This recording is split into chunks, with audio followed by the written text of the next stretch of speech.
Blog Talk Radio.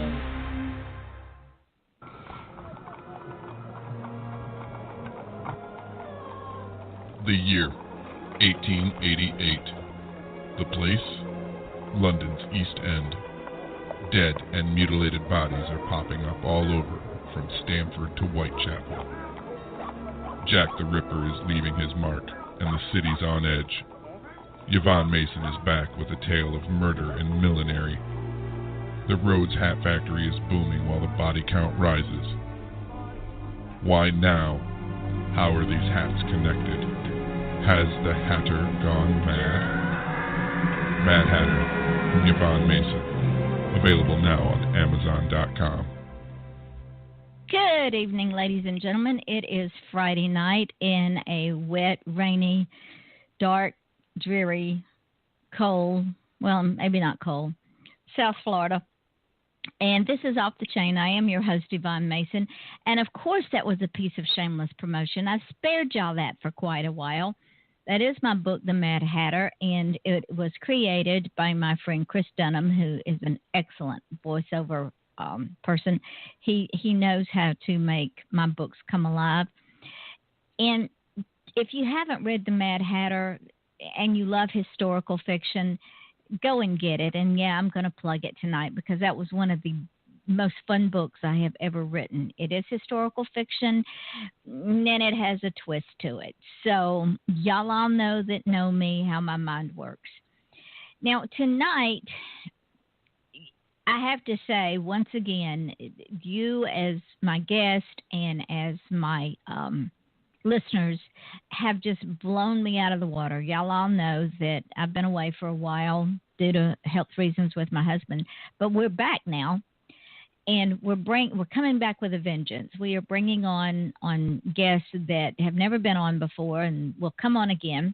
And my guest tonight is one of those artists, Kris Keppeler. But before I introduce her, I have to bring you guys up to speed since I didn't do that last night. Just on this show, and I have to give a shout out to Australia because our listeners from down under, 97% of the listening audience just for this show on Blog Talk. We are 52,898 listeners. Now, that's me being away from the mic for almost 3 weeks. 52,898 listeners just on the show. When you add all the podcasts that this thing shows up on, which is iTunes, YouTube, FM radio, FM.com, TuneIn Radio, Spreaker, SoundCloud, Mixcloud, Podcast Garden, and Podcast.com, we are at 67,510 listeners. And I'm going to tell you, ladies and gentlemen, that's in 70-plus countries. I am so grateful. I'm grateful for my guest. I'm grateful for your patience. I'm grateful for y'all continually listening in the archives, the live show, and spreading the news, because I'm always looking for guests. Y'all know that. I don't get enough of introducing people to my world because it is our world. So I thank y'all all for that. Being said, tonight's guest is one funny woman. Now, I went and y'all all know that I deep dive my guests when I go searching for them because I like to pull out things that most people don't ask or search for. And I don't ask the usual questions because I like to surprise my guest. Her name is Kris Keppeler, and she is a voice-over artist. That's what I call her. But she is also a narrator, an actor, a writer, a voice actor, and a funny story junkie. And when I say a funny story junkie, ladies and gentlemen, she is absolutely off the charts. She has a video called Does This Happen to You series on, I'm going to mispronounce it, I know, Chinillo for a Giggle, or you can listen to the samples of the 31 audiobooks narrated on Audible. She also narrates books, ladies and gentlemen. So my author friends out there, you're looking for a narrator for your book, I highly recommend this woman. And the reason is she has impersonated a cat, a prince, a princess, a witch, a madwoman, and a president just with her voice. Ladies and gentlemen, I can barely imitate myself, much less all of those wonderful voices. She loves to narrate funny stories, and I'm going to tell you, it comes through. I've seen it. So tune into our podcast, Does This Happen to You, for short stories about the most bizarre ways to get through your day. And some of the most bizarre things that happen to us turn out to be really funny. So without further ado, welcome, Miss Kris. Thank you so much for the privilege of coming on this show. It is a privilege to me and an honor to me that you are on the show, and I thank you for it. Oh, Yvonne, thanks so much. I really appreciate you having me. Well, I'm going to tell you what, when I read your bio and I looked over everything that you've done, I'm going, yeah, this woman could do stand-up big time and a huge auditorium because you're seriously funny. You would just fall down, tear-rolling, side-slapping funny. And what I want to know, before we talk about the funny part, yes. Have you always been funny? Do you always see the humorous side of things, or was this something that you learned as you grew up? As a child, were you a prankster? How did you get here? Well, growing up, I was pretty serious, but there was a lot of teasing in our household. So that's how originally, I sort of got involved with comedy was, the teasing. We teased each other a lot and laughed about it.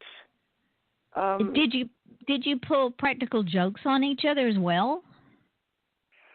No, not so much practical jokes. Just lighthearted teasing about stuff, that was going on. So, and we had. I was an only child, but we had lots of animals. We had cats, and we had horses, and we had dogs, and so there was always something, funny happening with one of the horses or the cats or, once one of the cats dropped a dead mouse in my mother's work boot.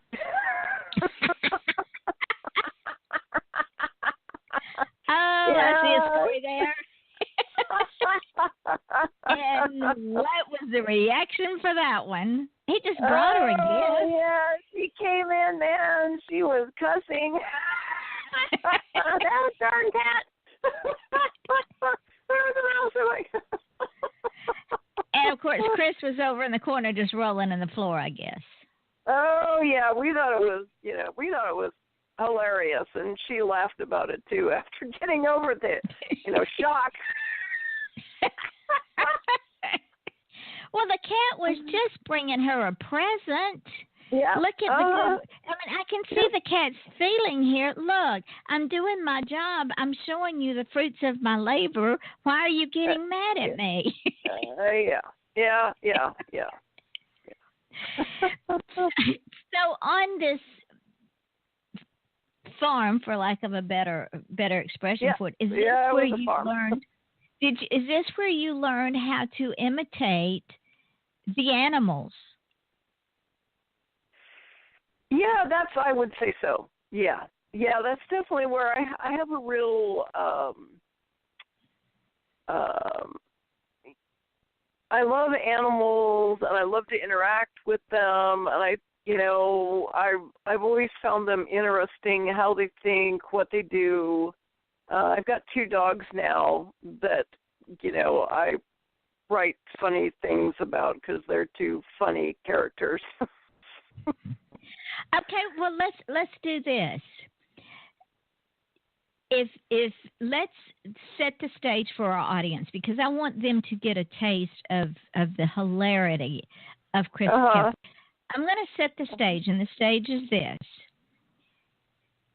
There is a scene, and in this scene you pick the animals of your choice, and they're having a conversation about the barn cat that has dropped the mouse in its slave. And cats have slaves; they don't have owners. Dogs have owners. Cats have slaves. Yeah. And its slave's work boot, and the slave's reaction, and what these animals are thinking about the idiocy of this 2-legged human getting all pissy because the cat's proud of itself. Oh yeah. So how would you do that? How would you set that up and if you can do it on the spur of the moment, because we didn't talk about this before, how would you bring this to fruition for someone that you're in front of? How would you have that conversation as the animals in the barn, if you can do it? The animals in the barn. Well, the cat's quite a haunty creature. And she's just totally put out that she went to all this work. All this work, and that human never appreciates her, ever appreciates her. And of course the dog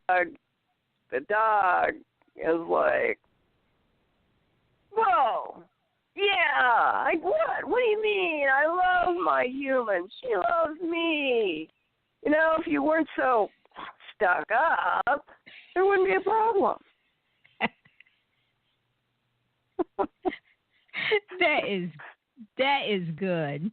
That is really good. And I can see this conversation between this cat and this dog, and this cat walking around with her nose in the air, and that, how they'll twitch their tail when they're aggravated. Oh, yeah.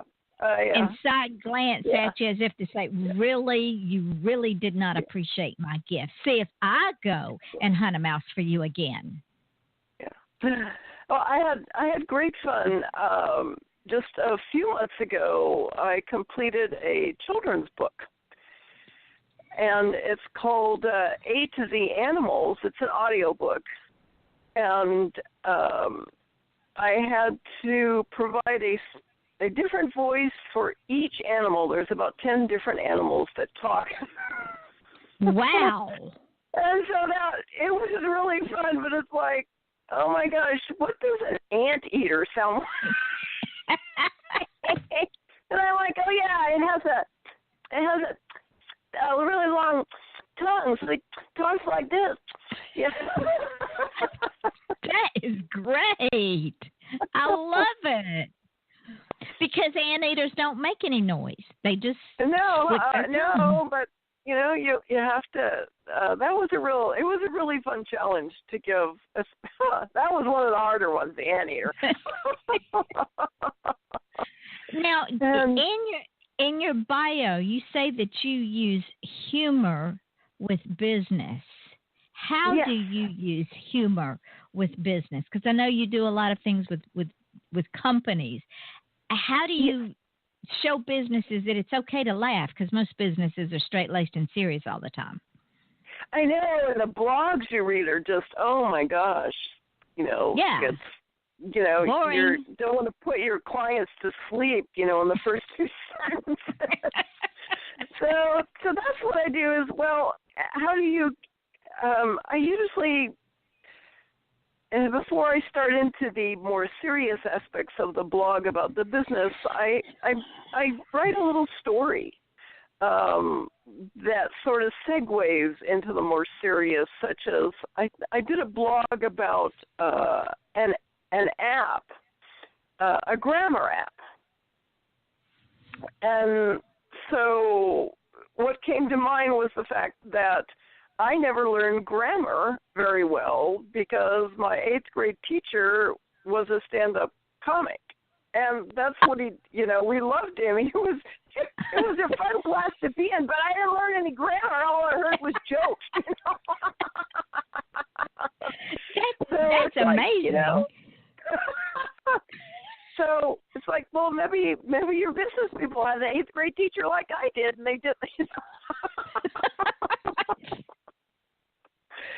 So that's the kind of segues that, little funny stories like that, or the funny business stories that I've run into, because I did have a business career.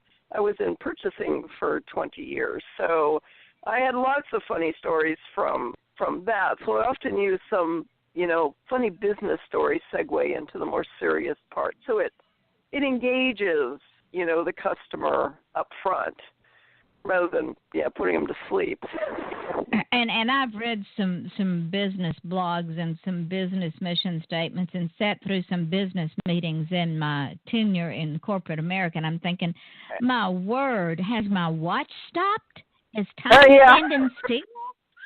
What is going on with these people? Yeah. And I really love the one that stands up and says the same thing over and over and over and over and over. And you're going, I got it for the first 10 times you said it. Stop repeating yourself. Move on to something else. Yeah. Oh, yeah. If this is all you got, you're wasting my time. Yep. So how has the business community responded to the way that you present their business? Because like I said, ladies and gentlemen, if you've never worked in corporate America, that is some of the most straight-laced people I've ever dealt with in my life. Their sense of humor is about as funny as a corpse.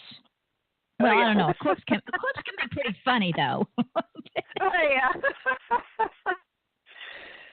Actually, it's been received pretty well. For the most part, man, I've written about household piping. Oh, my word. How do you get interesting? Yeah, well, okay. All things toilets? I don't know. I've written about homecoming, planning homecoming, corporate holiday parties. That was for a DJ who wanted to add a little zing to his blog. I write about strategic sourcing. Of course, that's where I used to work.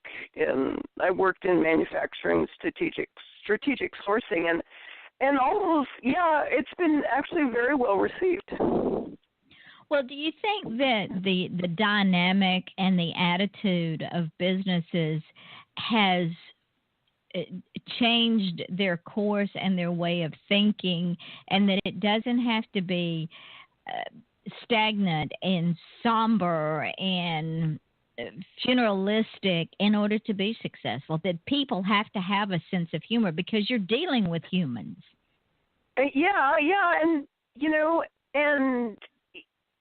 You're going to attract clients based on, the content you're putting out. So if you're putting out stuff that's off-putting, you're not exactly going to, attract customers. So, And that brings to mind, now, ladies and gentlemen, I told y'all I had seen one of her videos. And while Kris was doing this video, and because I am an author and I'm very visual, I'm sitting here seeing this entire thing roll like a movie in my head. Now, for someone to be able to do that for me, they have to be exceptional. And Kris is, because she set the stage. It was a very simple setting. It was a chair with a couple of props. It was Kris in a pair of shorts and tennis shoes and a T-shirt. And it was a very simple setting. And it was all about a day at the gym. And the thing that stuck with me, besides the steam room with the guy in the hat, you have to tell him that one. Oh, God. The steam room, yeah. The thing that stuck with me was, and I'm setting this because I want her to tell it. And she will be very descriptive. But imagine that you're sitting down on a chair and you found the hand weights that you want to use, and there's a person in front of you on, and I can't remember if it was a bicycle or a Stairmaster or whatever it was, but I'm going to turn it over to Kris and let her tell this segment. So pay attention because it is hysterical. So I sat down at the machine and got my weights already, and there was a woman the machine was directly behind a stair-step machine. And I looked up, and I see the word pink going up and down. Pink, pink, pink, pink, pink, pink. And I'm wondering, okay, why would you have pink stamped on your butt?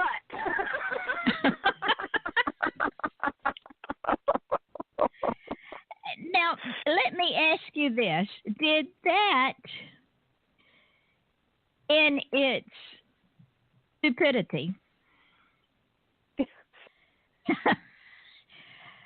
put you off to ever wanting to go back to a gym again? I mean, why would anybody put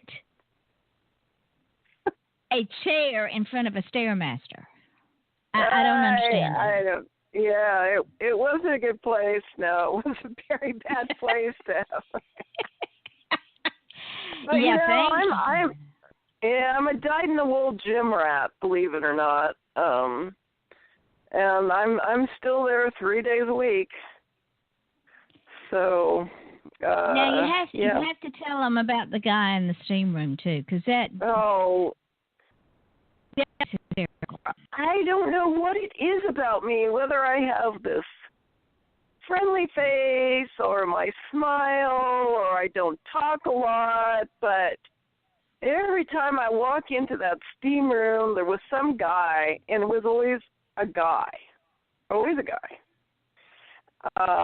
Because the steam room at that time, it wasn't separate. Men and women weren't separate. It was all, men and women together. And so they would look at me and start talking, whether I was responding to them or not. They just kept talking. I called them Chatty Cathy. That's what I ran into in the steam room all the time, Chatty Cathys. And my partner, Jack, said, no, shouldn't that be Chatty Ken?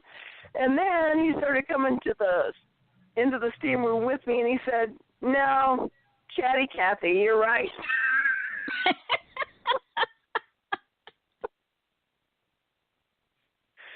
It's like, and the strangest things come out of their mouths. Oh, some of the things you said was hysterical. Oh my gosh!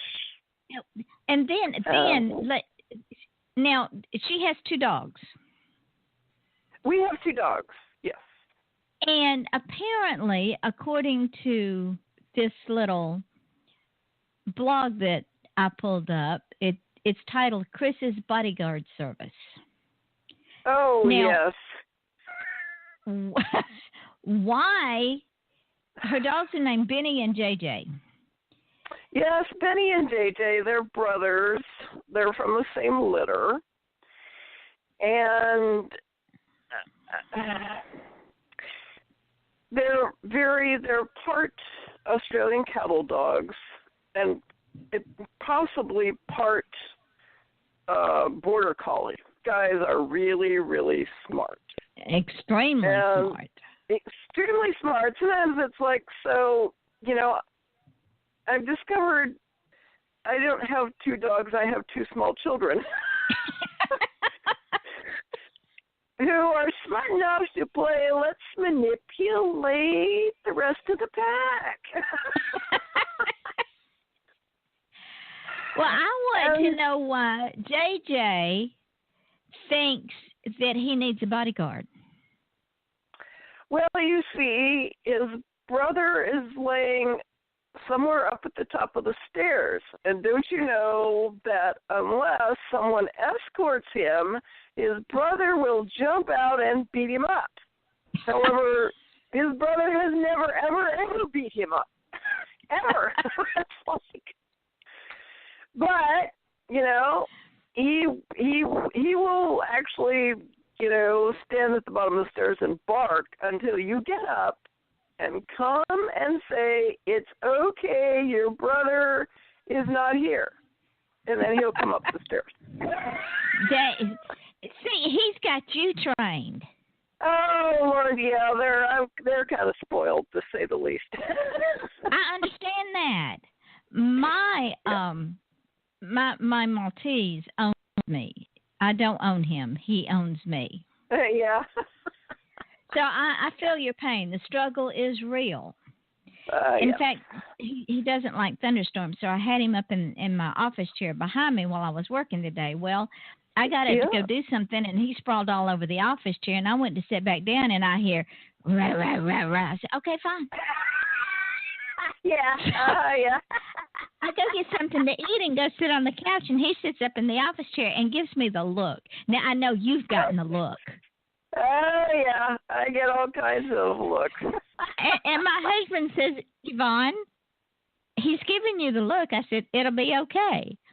He says he wants you to go get him. I said, I'm not going to get him. He can jump down.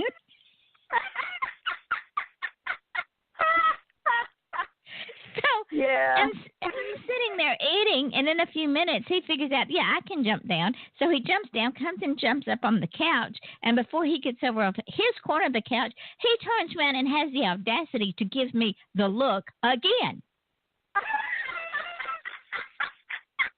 Yep. So you know the struggle is real. Oh, yeah. Oh, yeah. The dog is ruined. Now, you also did one. This is hysterical. You did a blog about men and painted nails. Oh, yes. I have this. There's several things that fascinate me, but fashion and gender. I am fascinated by fashion and gender, and how we just keep recycling it, only we forget, you know. Uh-huh. We forget we keep recycling. This is what you put up. I'm way out of whack with human history on this. The ancient Egyptians and Chinese painted their nails. The Chinese invented nail polish. I didn't know that. By the way, guys, you're out of whack with history, too. The Egyptian and Chinese men also painted their nails. In Egypt, black represented the power color. So the fashion changed, and Kris says a man with black nails owned the power 3,000 years ago. But today, he's just goth. Guys in Babylonia went all out before a battle with curls and nail color. One had to look their best before being slaughtered. I love it. Yeah. Nail painting for both men and women continued into the 1800s. Then cowboys and John Wayne arrived. Men and painted nails parted the way. Oh, this is too funny. Yeah. I don't have toenail art either. I do good like you. I've worked with my horses and slopped manure and cleaned out barns. So who has time for nails? Oh, yes. Yeah. Now, let me ask you this. When you are doing your impersonations, like you said, you had to figure out how to do the anteater. And you've done a cat, a mad woman. Yes. I do that on a daily basis, but some people think that it's a real me.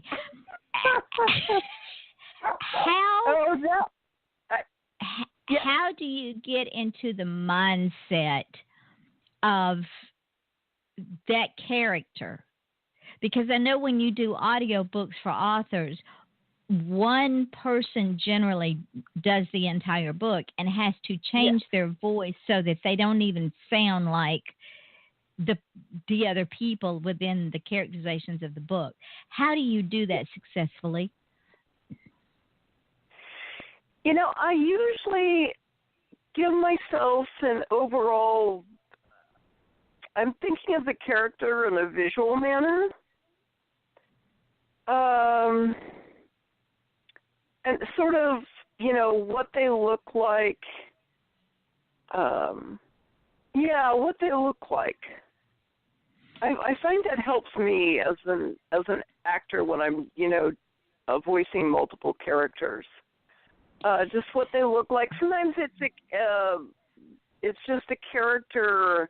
When I look at the description, it brings someone else to mind, and I think of that someone else.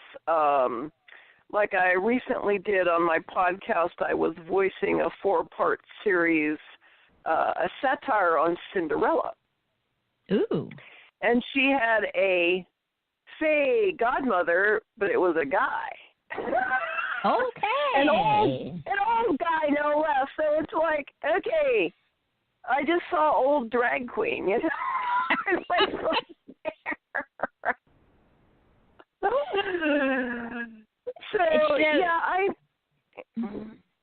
So the fairy godfather came out sounding like, give us a little bit of it, if you can. Well, all right, Cindy. I don't do miracles. I'm just good with hair and makeup. That is good. I like that. Do you find it difficult to transition from one character to the other in your audios? Yeah, that's the hardest part of I find of doing audiobooks when you've got multiple characters is the transition, and then you're also going back to narrator too. So you're going from character to narrator and narrator to character and character to character, and it's hard. It's hard. It's a real challenge. Do you find yourself having to go back and edit and rework because you have not slipped into the new character and some of the characterizations coming out from the character that you just left?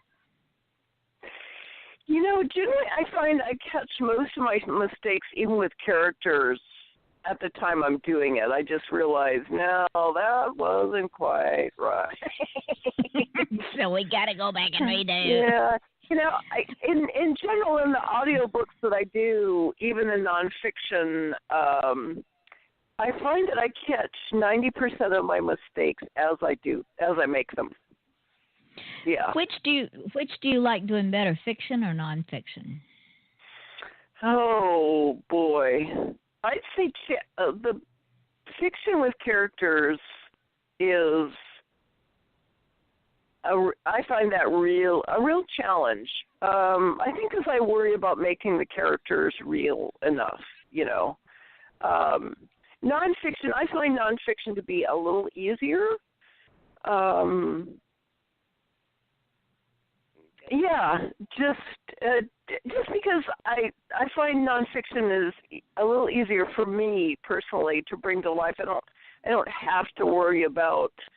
I just have to worry about bringing the text to life and not bringing each character and getting each character just so. But it's extremely. It was extremely satisfying doing that children's book where I had to bring all those animals to life with a specific voice. It's, I think when you complete it, it's a fiction with characters is more satisfying experience. It's a bigger. Whoa! I did this. Woo! On to the next challenge now, right? Well, and the reason I asked that is because in nonfiction, you're bringing the essence, like you say, the essence of the text and the essence of the person that is speaking, as opposed to in fiction, your desire is to make that character believable and come to life where your audience falls right into the book and relates to it. Yeah. And I've heard some fiction books that the books were great, but they put me to sleep because the audio was so mundane and not at all exciting. It was this monotone. I'm going, just read the damn book aloud with no characterizations. Come on, people. Yeah. I've listened to a few of them. It's like, and these were by well-known mainstream authors, but and these voiceover people were award winners. And I'm thinking, award winners for what? Humpty Dumpty? wow, that's unusual. Yeah, it was. I couldn't even finish the audiobook because it was so boring. Oh, I did run into it. Yeah. You did run into what? Went to a nonfiction book that was. I listened to it because it was a well-known narrator, and I'm like, ooh. I feel the pain. Yeah. Okay. Yeah. A good, ladies and gentlemen, this would be a good remedy. Chronic insomnia. Just put the headsets on, close your eyes, and boom, you're out. Yeah. No kidding. Yeah. You are gone because. In order to do an audio book that engages the reader, one has to be like Kris and have this sense of, I got to drag the reader in verbally as opposed to seeing it on the written page. And that takes a real skill. You've got to really love what you're doing, and you do apparently, because the stuff that you do is hysterical. Oh, thanks. Well, when I'm doing a book, I'm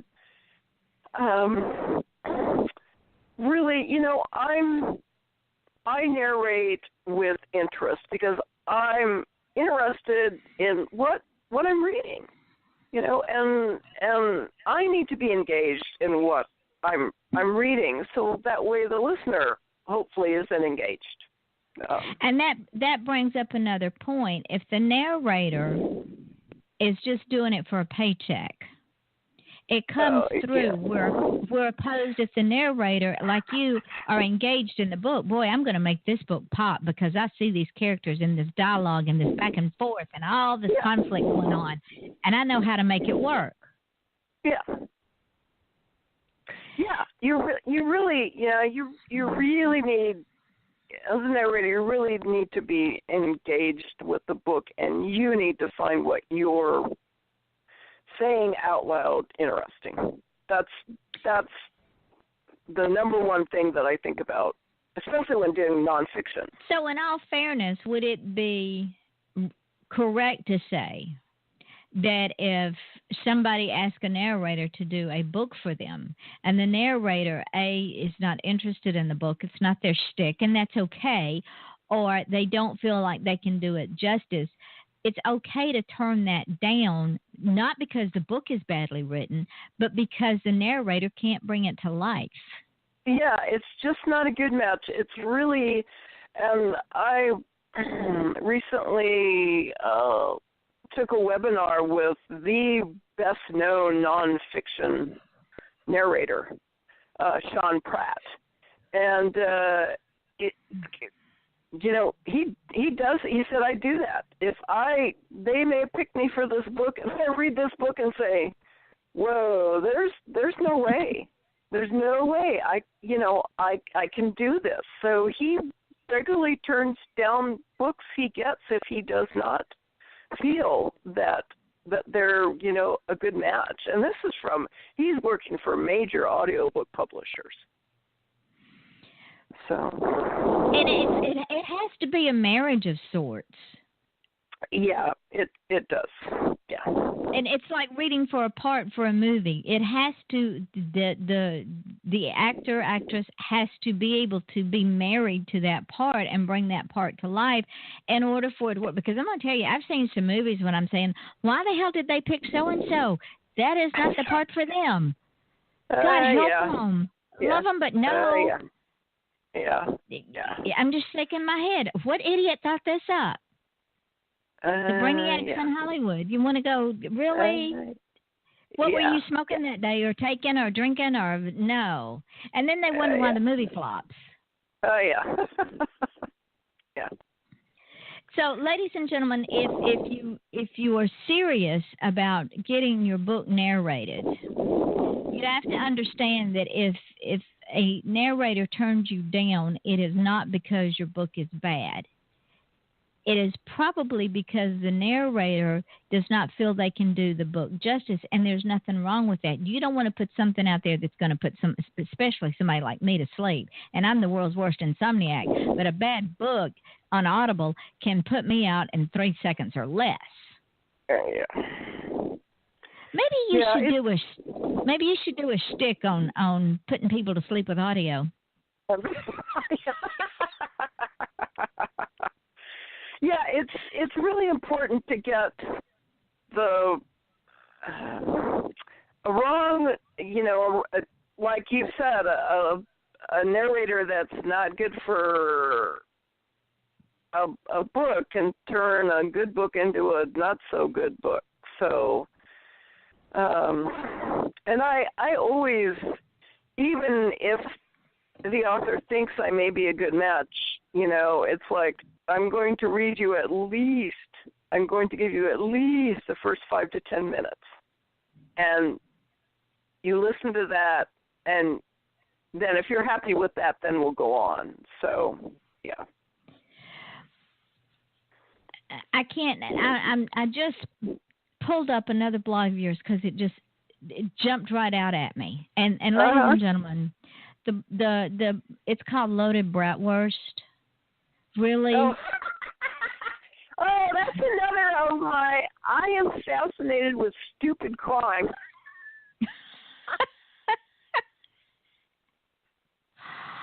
Oh my word! Now, ladies and gentlemen, I'm just going to read this a little bit because I saw it and I went, "What the hell is she talking about?" And she goes, "Gun control advocates are hailing the new law just passed as a major step in gun violence control in America. Since 2015, the last 20 years, been escalating gun violence in the U.S. Now, in 2035, all citizens fear for their lives when they walk out the door. It's called A Possible Future for Gun Control. No, y'all haven't slept through the last 40-some-odd years. The law's chances seemed slim last month when the Republicans and Libertarians staged a sausage fest on the floor of the House. But then a running gun battle between police and convenience store robbers armed with AK-47s on the mall took a piece of Lincoln's nose off at the Lincoln Memorial. Public outrage then fueled passage of the bill and a signature by the president. The details of the bill are a bit sketchy at this point. Sausage as a weapon is new to the U.S. It's typically mostly in Germany and Austria. The bill supposedly enacts sweeping gun reforms, but enforcement remains a big question. Local police may be expected to take the lead. Most say they're familiar with the type of sausage to be handed out and how to use them. The main reform targets anyone with anger management issues, including road rage and the slightly kooky. Anyone applying for a gun permit that falls into these categories during a polygraph test will be issued a sausage instead of a gun. The preferred sausage is a brat, which is American for bratwurst. Jaegers are available for those preferring a harder, leaner sausage. Metal rings on the sausage ends are permitted for defensive purposes and ease of carry. The reforms apply to gun shop owners, gun shows, and online sales. Shows and online sites are not happy about the polygraph test, but most like the smell of sausage and worry a bit about their waistline with that much sausage hanging around. Word out of Germany and Austria indicates car denting likely to increase and more bruises during altercation due to those metal rings. Hand-to-hand with sausage is expected to increase apprehension rate as police need only give their canine officer a whiff of brat for tracking. NRA is considering a new name, National Rifle and Worst Association, better known as NRWA. Where in the world do you come up with this? That was from reading stupid crime, blotters from all over the world and coming across, an altercation in Germany, and somebody got mad at where somebody parked, and the only thing they had was bratwurst. And so that's what they use because guns aren't. Yeah, Germany doesn't allow. Weapons. So so that's what they use. Oh, yeah. Oh my word! Into the bratwurst. That is too funny. That's just, and when you think about it, though, Kris, that's about it. That makes about as much sense as some of the laws that Congress sits up there and tries to pass every day in their infinite stupidity. Yeah. Death by bratwurst. Yeah. Oh, yeah. What? I'm very fond of satire. Apparently, and satire is very fond of you. You do it very well. Oh, ladies and gentlemen, I'm telling you, where this is, it's called Scriggler, Scriggler. Yes. And she's hysterical. You have to go on and read these because they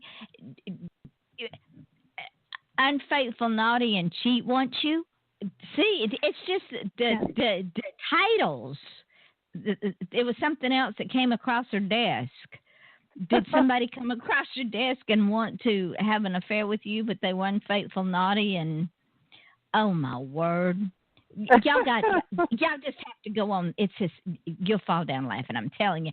I'm gonna tell you what. Go ahead. And Scriggler is a great platform for authors. Actually, they regularly put out tweets about authors that are on their site. So, and they promote their authors. So, Scriggler is a great platform for them. I'm going to be writing Scriggler down because I got to go over there because it's hysterical what you find in the oddest places. Like I said, I just went there and said, oh my word, the woman has lost her mind. Now, ladies and gentlemen, if you want this woman to come and speak at your business, to do a blog for you, now understand she's not going to do a dry put me to sleep, throw dirt in my face blog because gets you nowhere fast. You can't do any better than Kris Keppeler because she brings humor, she brings preciseness, she brings continuity, and she brings real life into the mix of business blogs. And then when she does narrations, she can do anything from she could probably do a housefly if you needed one. I mean, yeah, I could probably come up with something. Yeah, or a corpse. I mean, come up. The woman's got a plethora of characterizations that she can do. So if you're thinking about having your book narrated, or even a short, do you do short stories too? Yes, I do short stories too. Mm-hmm. Oh boy, have I got some short stories for you. Oh, great. Yeah, contact her. And I'm going to let her tell you in a few minutes. No, y'all cannot go look her up now. Just stay right there. You're going to miss something. Contact her because you will not be sorry. The woman has a zest for life that just, it comes through in this interview. I can't wait to bring her back because I know she's going to have some more Scriggler stories that we're going to roll on the floor, and she's going to have some more people doing stair stepping in front of her at the gym or in the pool, or you're going to have more stories. I know you are. Oh yeah. Oh, yeah. So, in the last few minutes of this interview, what advice do you have someone? Because this is even more hard to break into, I think, than the publishing industry or even acting itself. How would you advise someone that wanted to do voiceovers?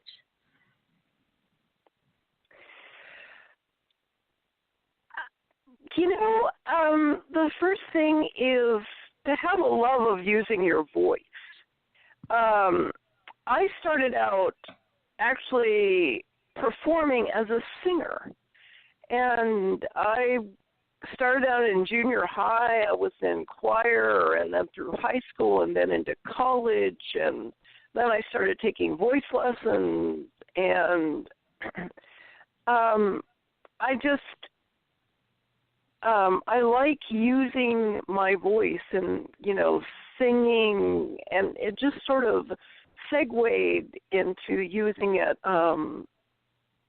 to narrate audiobooks, to narrate e-learning, to narrate video sales letters.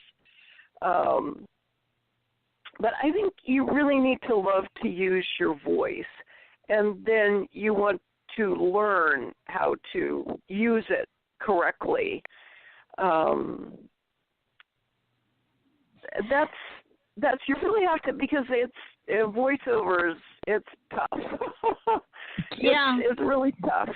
So, and you have to have a bit of a technical bent too, because I had to. Not only did I, have to learn to use my singing voice, and I use my singing voice quite a bit. I often warm up for narration by singing, and it's that integrated into using, your voice and voiceover. But I had to teach myself how to edit. I had to learn how to use an editing program, had to learn how to use a mic correctly. So there's a lot of training there too. So loving, using your voice and then getting training. Well, if someone, and I know that people are going to want to do this, when someone wants to find you to hire your services, where would they find you? I have a website, kriskeppeler.com, and I have a WordPress blog, Does This Happen to You?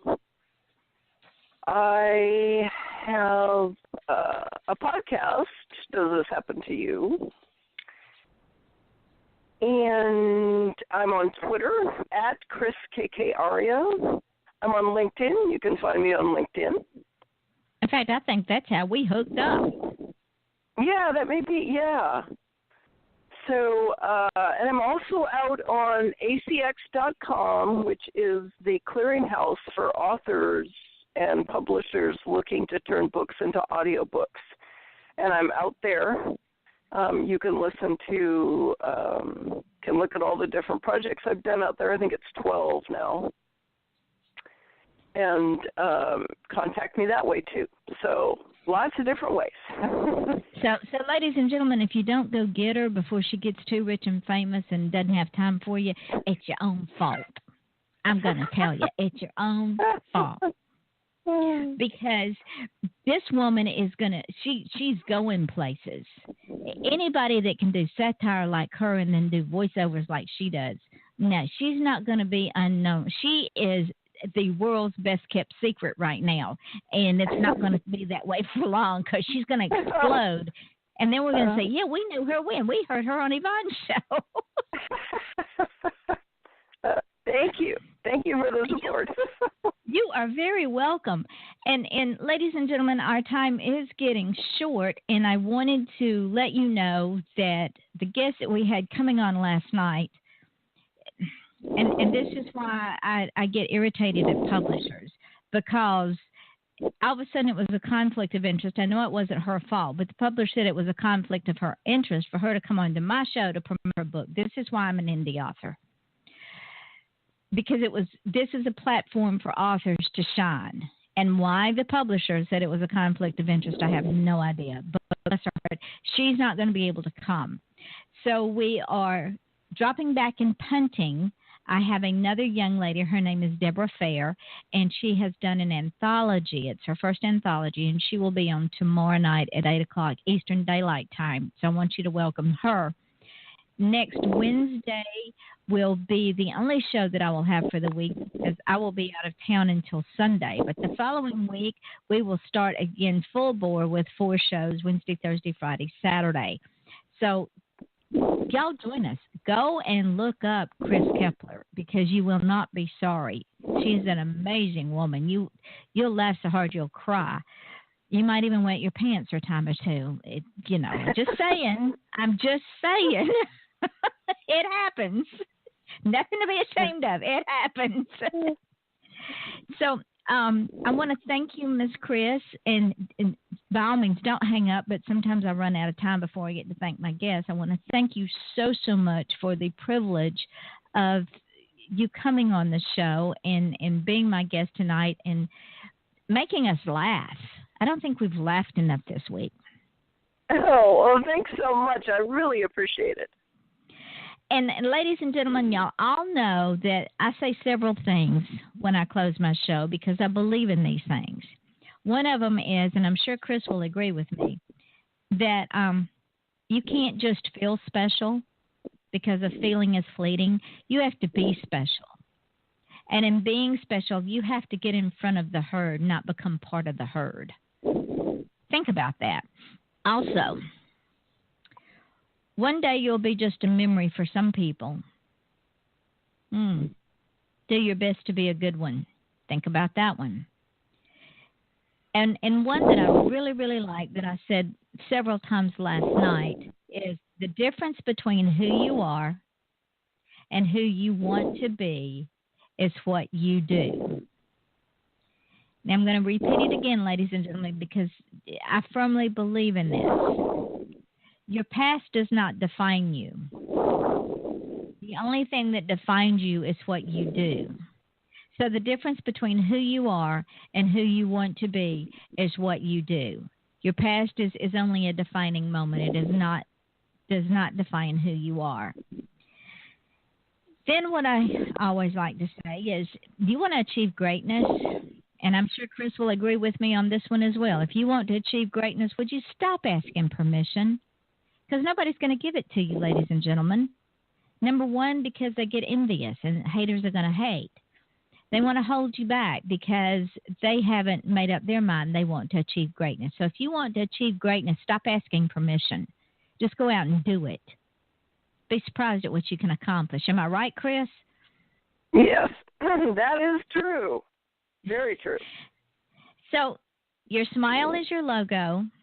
Your personality is your business card. And Kris has got one hell of a business card. She is so infectious. I just love this woman. How you leave others feeling after having had an experience with you, ladies and gentlemen, that becomes your trademark. And as I always say on this show, what we sell, the service we provide, and what we do is not our brand. We are the brand. And how we leave people after being around us, that is our trademark. That's how people will remember us. Kris, would that also be a fair statement? Yes. So, ladies and gentlemen, until tomorrow night at 8 o'clock Eastern Daylight Time, remember this. We are only on this earth for a short while. And in the grand scheme of things, it is really just a blink of an eye. While we're on this earth, let's be the change. The change comes from within us. It does not come from within anyone else. We are the change. And if we choose to be the change, then not only do we talk the talk, but then we are obligated to walk the walk. So just remember that. Y'all know how I feel about talking the talk. Talk is the cheapest commodity on the market. Again, thank you all for joining us tonight on Off the Chain. I am your host, Yvonne Mason, with my guest, voiceover artist Kris Keppeler, with the most infectious laugh I've ever heard in my life, and I absolutely adore her. She makes me smile inside and out. We are both so grateful and happy that you have decided to join us and spend an hour with us. And until tomorrow night, this is Yvonne and Kris, and we are saying good night. Thanks so much. It was a blast. You are so welcome. I can't wait for you to come back. It will be. You will be coming back. That is for sure. Oh, great. So hold on, and when it goes off the air, I want to tell you something. Okay.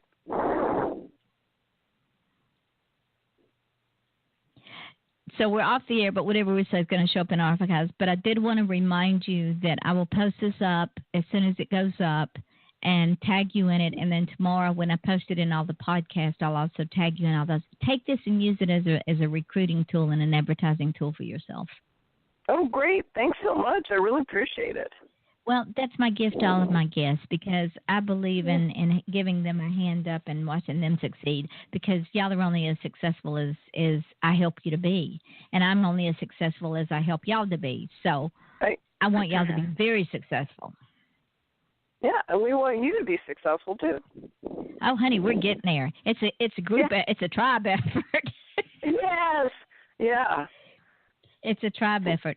So I thank you again for spending an hour with me and for taking an hour out of your busy day and sitting here and chatting with me. And after the first of the year, I want to bring you back because I know by then you'll have more hysterical blogs to talk about and funny things that have happened to you. And maybe by then you'll have some new audiobooks out. Yes. Yeah. All right, my darling. With that, I will say thank you again, and I will send you some dates and see how they work for you. Okay, great. Thank you. All right. Talk to you later. Okay. Bye-bye. Bye.